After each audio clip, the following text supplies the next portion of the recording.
नमस्कार। आज उपोषणाचा दुसरा दिवस आहे। आज दुसऱ्या दिवशी संध्याकाळनंतर उपोषणकर्ते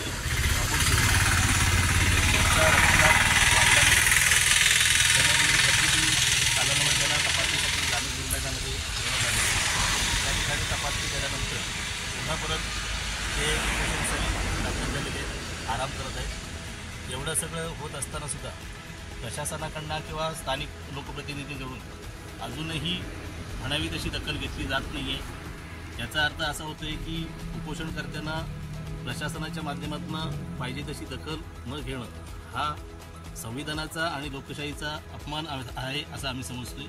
तरी अजूनही प्रशासनाला म्हणावी तशी जाग येत नाही।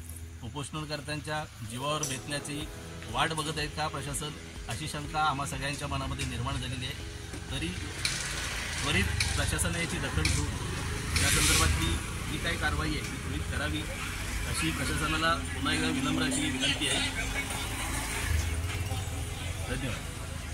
जय वंदे मातरम, वंदे मातरम, भारत माता की जय।